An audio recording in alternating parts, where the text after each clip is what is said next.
introduce Pedro Oiarzabal from the University of Deusto in Bilbao, and he has spent much of his life between the Basque Country, Ireland, and the United States.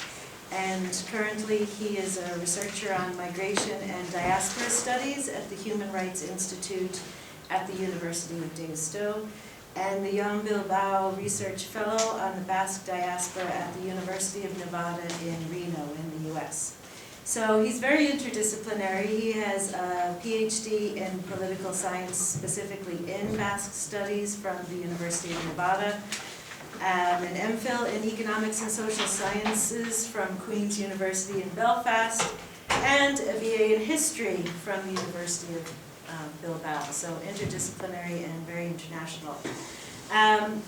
He's authored over 20 publications with another colleague at the Institute of Basque Studies. He's also produced an oral history documentary translated into English, Fragments of Our Lives, and he also collaborates with local and international media, working on the international launch of Facebook Stories, and participated in the program, The Digital Human, in BBC Radio.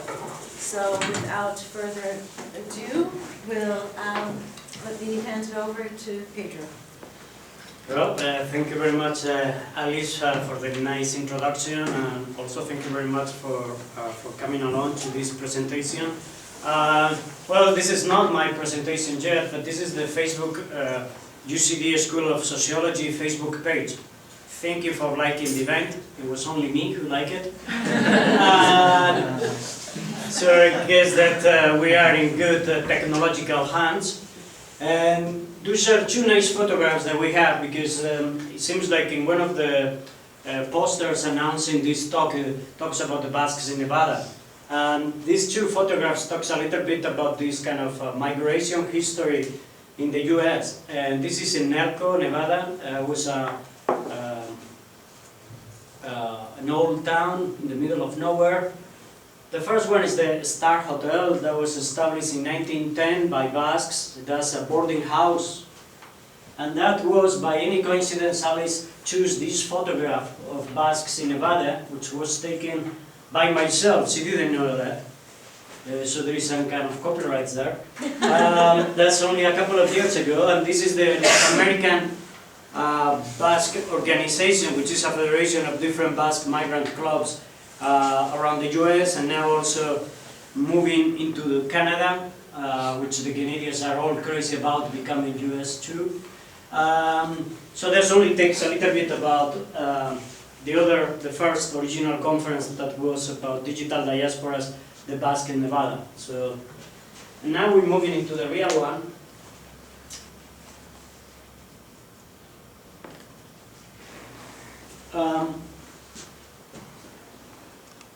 This is me according to Google. There's a lot of stuff that says you should Google yourself sometimes and see what kind of photographs and videos are of you, maybe your ex-boyfriend, ex-girlfriend. Well, this is me. This is according to Google. Well, today's talk is coming from a double perspective. My perspective to analyze the Basque world. It is transnational, diasporic, made up of constructed identities, which are contextualized in a particular time, in a particular space, in a particular generation. And obviously, through the lenses of this Basque case, I realized that it's not a unique case. Helps to study other similar situations, other migrant case studies. And sometimes I realize something amazing, that most of the time that I try to study this so-called Basque diaspora, I am studying the Basque society, the Basque homeland, which is very complex, but coming from a far perspective, you start understanding things that are happening in the homeland that you could not probably understand if you don't have that kind of physical or mental separation. The second perspective is coming from what Alice was saying, is my own migrant experience. It is funny enough that I came to this country as a student and come back again as a scholar. and only happened 20 years ago, then that questions myself about where is home. And suddenly I feel very much of that Ireland is also my home. But that's something that the Irish will probably say that this is not yours. But that's also is a very dynamic phenomenon of migration, which is always in constant change. And this is my country. Imagine or not, here it is. It's a very small place. It's almost there in that corner. You can see the comparison with Ireland. We are a very small population, a very small space. That's why we are all the time bickering among each other, because we are so close. That will never happen in Nevada. Nevada is like 8 times or 10 times bigger than Spain, so imagine. Why the Basques were so successful? They could not talk to each other for centuries. When I'm talking about the different Basque realities, about the Basque homeland, I'm talking about this anthropological country, which is made up of 7 historical provinces, and they are articulated administratively nowadays as the Basque Autonomous Community, the Community of Navarre, and the 3 little provinces in France. So, for the ones that you know, whenever I talk about the Basque homeland or the Basque Autonomous Community and so on, they mean different realities. So this is a big problem. It's exactly the same when you're trying to come up with a nice map of Ireland and suddenly it's just divided by so many lines. Depending on what kind of island you are talking about, it reduces the million and the square footage of the country. So the same happened with the Basque homeland. Here we have our origin as a humankind. This is the Republic of Djibouti, which is located at the home of Africa, just by the Red Sea. And there is something amazing about this photograph, besides getting the World Press Award in 2013. It's called The Signal. Those are Somalians trying to get signal, trying to get a roaming service, trying to avoid roaming charges to call home. They are migrants in Eritrea. And this is something amazing about this photograph, that all these men, they are migrants, they are at the docks, they are trying to get in contact with home, with the loved ones, the ones behind them, by trying to avoid these kind of roaming charges, these kind of crazy charges.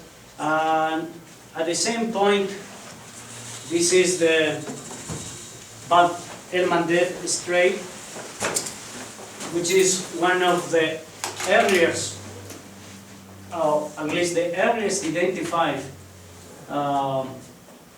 point of cross between Africa and Asia. 60,000 years ago, the first humans from Africa started moving and spreading across the globe. And it's funny enough that this is still the same place. The same people are doing exactly the same, trying to go to the Arabian Peninsula.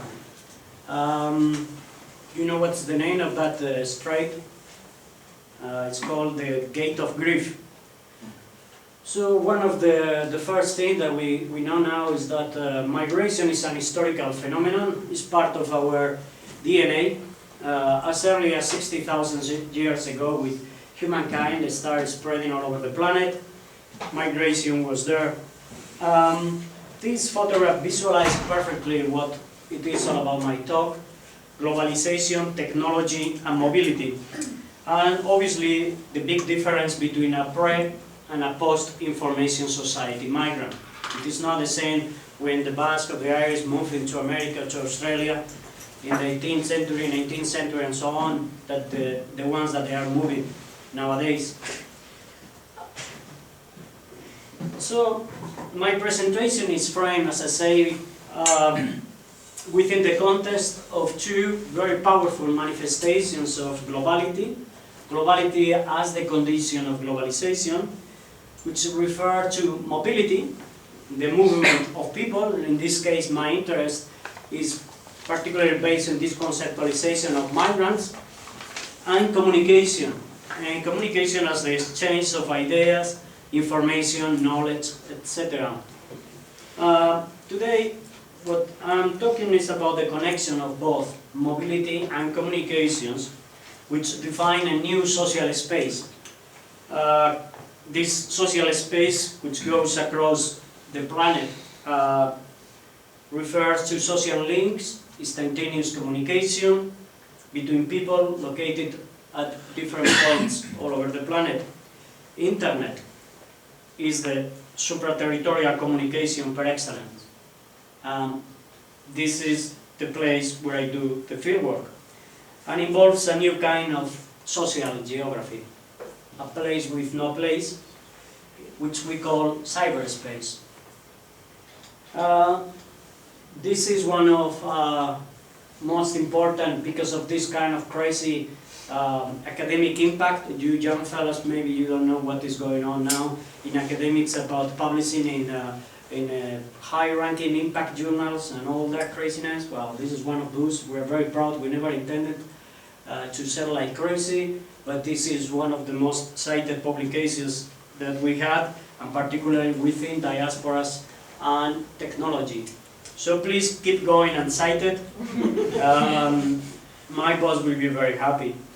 Migration is another second point, is a global phenomenon. So we did this study, we come up with a huge volume with 18 authors and so on, that studied different diasporas, African, Caribbean, Latin American, Asian, European diasporas, and their linkages with technology.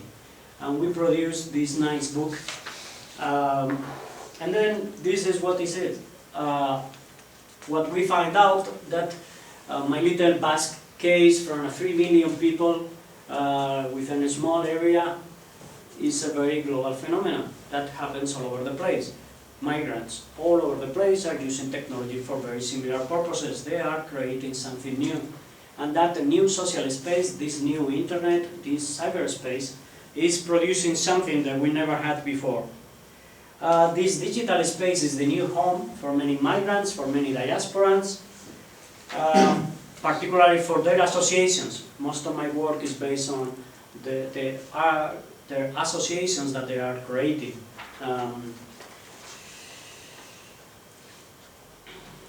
And there is a reason for doing this.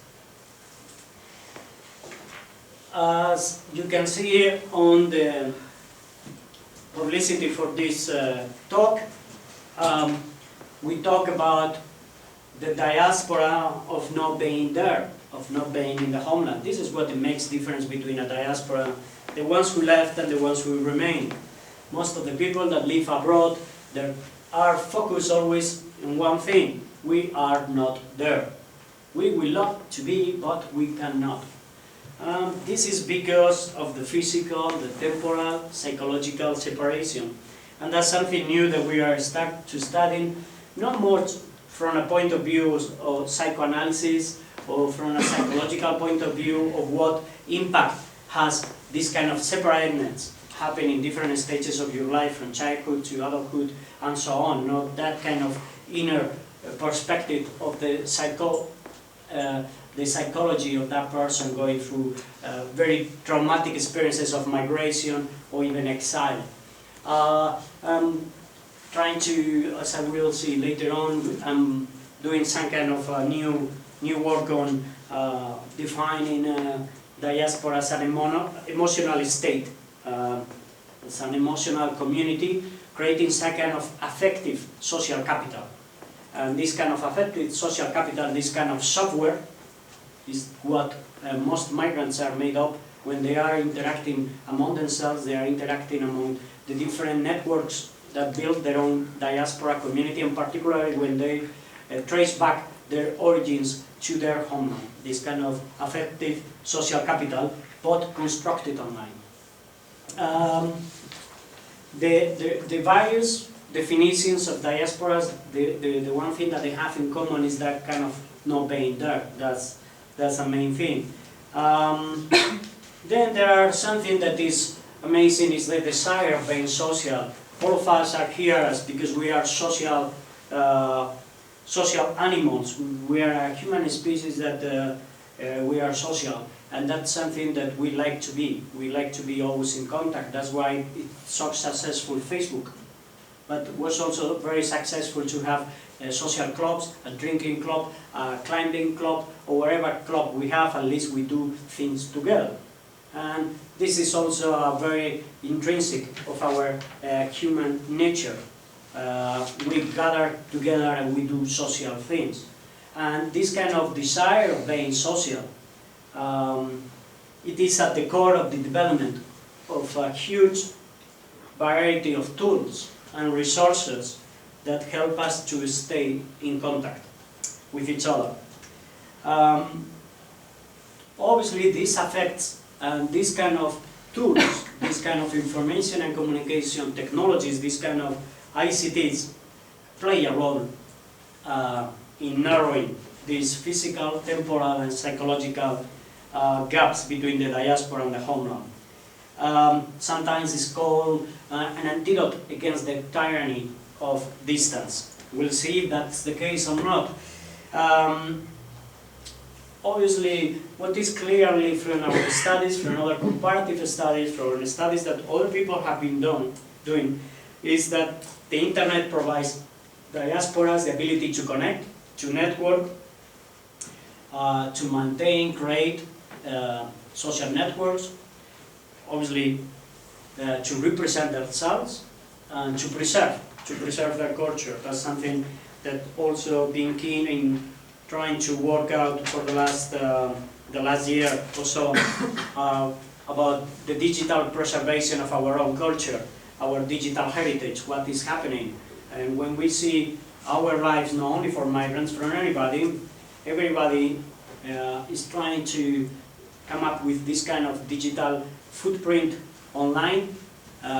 What is happening to that digital footprint online? What is happening with all these photographs, with all our digital memorabilia that we upload, documents, anything that we have? What is happening? Who is preserving that? Who has the right to preserve it? Will be professional, technicians, librarians. Who is going to preserve that culture that is not only being uploaded, but is being constructed as we speak online, and it has not any kind of offline print. Most of our culture is being constructed through Google Drive or through any kind of cloud repository, but we don't have any kind of printage. Sometimes happen the same with most of those migrant cultures. Many migrant associations, in order to preserve their culture, they are coming up with huge repositories. We analyze one huge repository, which is probably the second largest that we find out, done by amateurs. Basically, it's an online community which, after 3 or 4 years of being constructed, they didn't have any kind of legal representation as an association. They just create this online community in Mexico. A few years later, they have around 20,000 historical photographs of Basque migration into Mexico, which was fantastic. Now the problem is, what happened as soon as they run out of money, they cannot pay the server? What is happening with those 20,000? What happened with all the commitment done by many families and relatives, community activists, that they've been gathering all these photographs, all this nice, this history? What will happen? And that's a huge problem if you just look into one case, but there are hundreds of cases like this. And not only for the Basque, but for everyone, even for ourselves, when we say, okay, let's post this online, and then we forgot to probably preserve it in a hard drive, or what we do with our heritage. Preservation is becoming also something that diasporas are articulating because of ICTs. Contextualizing the process into the migration context. Internationally, according to United Nations, there are about 214 million, not sure how they count those numbers, so I'm not kind of very worried about the numbers, but we know that there are a lot of people, that they are classified as international migrants. There are about 214. Then there are about 740 million internal migrants. There is about 51 million refugees, displaced people, particularly because of violent conflicts in Africa.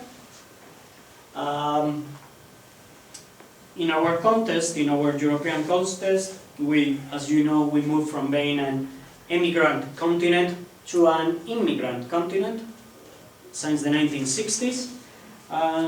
Nowadays we have around 20 million people considered foreigners. That means that they are not being born in one of the European 27 member countries. That's about 4.1% of the entire European population, of the European Union 27 member country population. And what is striking is about what is common among most of those migrants is this kind of search for happiness. And the desire for prosperity in terms of purchasing power, social mobility, political freedom, personal growth, professional skills. And those are among the main reasons for people to migrate, according to the United Nations.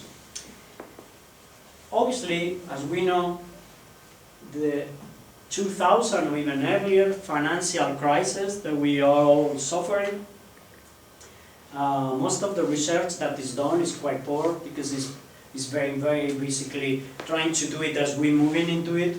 Half of the young population in Europe between 15 and 35, one in two, their wish in life is to migrate to a country in Europe.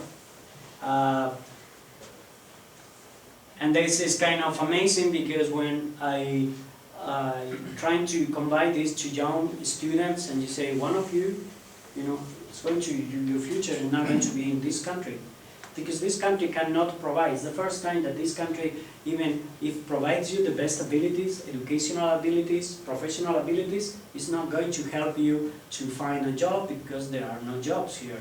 So one of two are going to leave the country and be a migrant.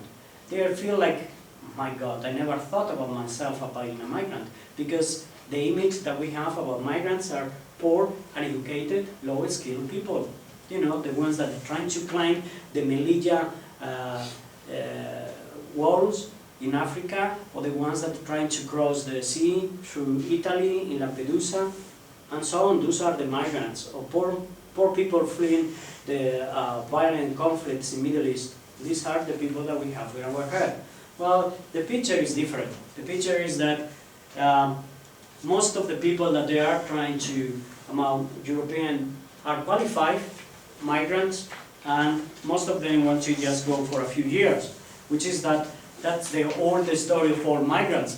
Do not worry, mom, dad, and come back in 1 year, 2 years. Well, you know the story. Otherwise, we wouldn't talk about diasporas if they all come back. So most of them are educated and professional, and they have linguistic competences to be a productive person in our society. The only thing is that the society cannot provide this type of work. But the economic factor is not the main reason to migrate, according to these statistics. These are the Eurobarometer 2011 statistics. The personal reasons are the main reasons behind the decision from these young people to leave the country, particularly social recognition and higher quality of life. It seems that they do not have enough social recognition at home, and their quality of life is poorer than they think that it is. Well, the same thing happened in Spain.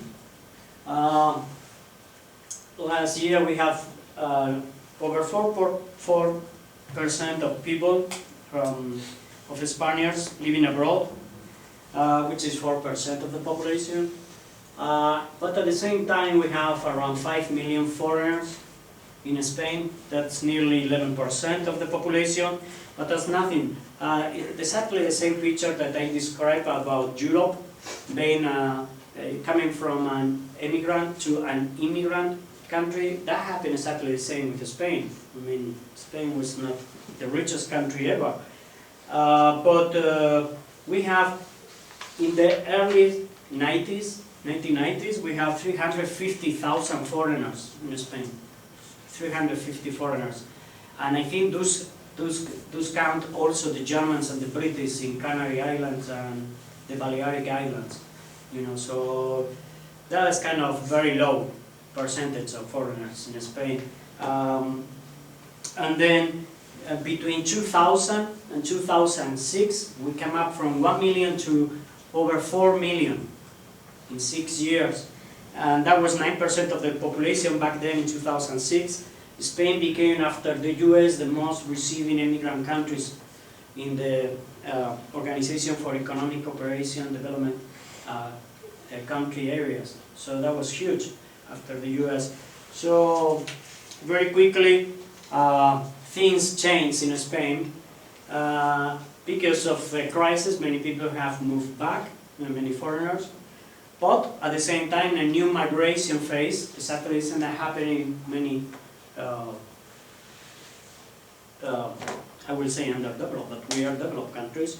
I guess the victims of this huge financial crisis, say Greece, Italy, Spain, Portugal, Ireland, well, a new migration phase started and people start leaving. According to the official statistics, something again about counting numbers, how we count numbers is quite important, because then you can claim victory, that people are very happy in your country and nobody leaves. Or if you play around with the statistics, you find out that the picture is not that rosy and your policies are sinking. Well, between 2008 to 2012, the official statistics in Spain reported that 220,000 people left, mostly were young people at the age of work. But if you calculate other ways, they left over 700,000 people. And basically the statistics, I am not sure about how Ireland count the people living in the country, but basically it's only a variation of residential statistics. You basically pull out from the statistics in your municipality, and suddenly you report that you register with a Spanish consulate abroad. Well, they know that you have left and you have come into the country. Okay, the trick is that most of the people, they never unregister from their municipalities, hoping that one day they will come back. But in the other way, they never register when they go to the Spanish consulate. I guess I lived for over 16 years abroad, and I never registered with anybody, and I never unregistered. I was still a Bilbao guy all my life. Why? Because for me it was very important. To me, claiming that, no, I'm still counting on the Bilbao statistics, that nobody has forgotten me, that was great for me. Emotionally, it was very good. What was the big thing about being registered in a Spanish consulate is that you can vote. Well, I guess I didn't fulfill my duties as a good citizen. But the other way, when I come back, I was not missed out of not being registered with the municipality, and I could claim all my rights as another person living in the country. So basically, how we come up from 200 to 700 is that some smart sociologists in Spain start thinking about counting numbers in the receiving countries. And they start counting the numbers from Germany and the UK, some other countries. And suddenly the numbers didn't figure out. So they are receiving large numbers of Spaniards. So if we combine both, the picture comes from 200,000 people leaving the country to 700,000 that were actually, and even higher. They only combined the statistics of 3 receiving countries, and if it was the UK, France and Germany. Imagine all the countries, if you start combining the statistics of those countries claiming that they are receiving Spaniards. Just visiting Chile in 2013, you could not count the number of Spaniards, young people, professionals. working there, legally or illegally, don't care. But there were hundreds of them. And the locals were telling you, you know, according to our statistics, we have around 50,000 Spaniards in Chile. But according to the Argentinians, they have another 50. And according to the Brazilians, they have another 50. I was thinking, only 150,000? Imagine if we count the 700,000 for another 3 countries, only from UK, France and Spain. The funny thing is that it's an entire generation. This is the most educated generation that Spain has put together, ever, in its entire history, at least with academic titles, if that goes to somewhere. Well, the same thing happened in a little local corner in Europe. We find out that the process of modernization and the rapid industrialization of the Basque Country in the mid-19th century onwards attracted also hundreds and hundreds of Spaniards from different areas. And we have numbers that Bilbao was just a small little city of 90,000, and 50 years later it's like 500,000. We have a huge numbers of people coming from other provinces in Spain because of the rapid industrialization. While at the same time many locals were leaving to America. We don't know the numbers. Imagine if our statistics are very fragile for nowadays, that everything is kind of counted for everything. Imagine like 100 years ago. And that will be even trickier to find out how many people went away legally. How many of them moved from another place to another without being through the proper legal channels. What about remigrating from point A to point B and then from point B to point G? And so we don't know the numbers. According to a Basque government statistic, it counts like 4 million people. The funny thing is that that number depends on what the politician is, increases constantly. It seems that it's great to have so many Basques abroad. It looks good. Think that we are around 3 at home, so this is 1.5 larger.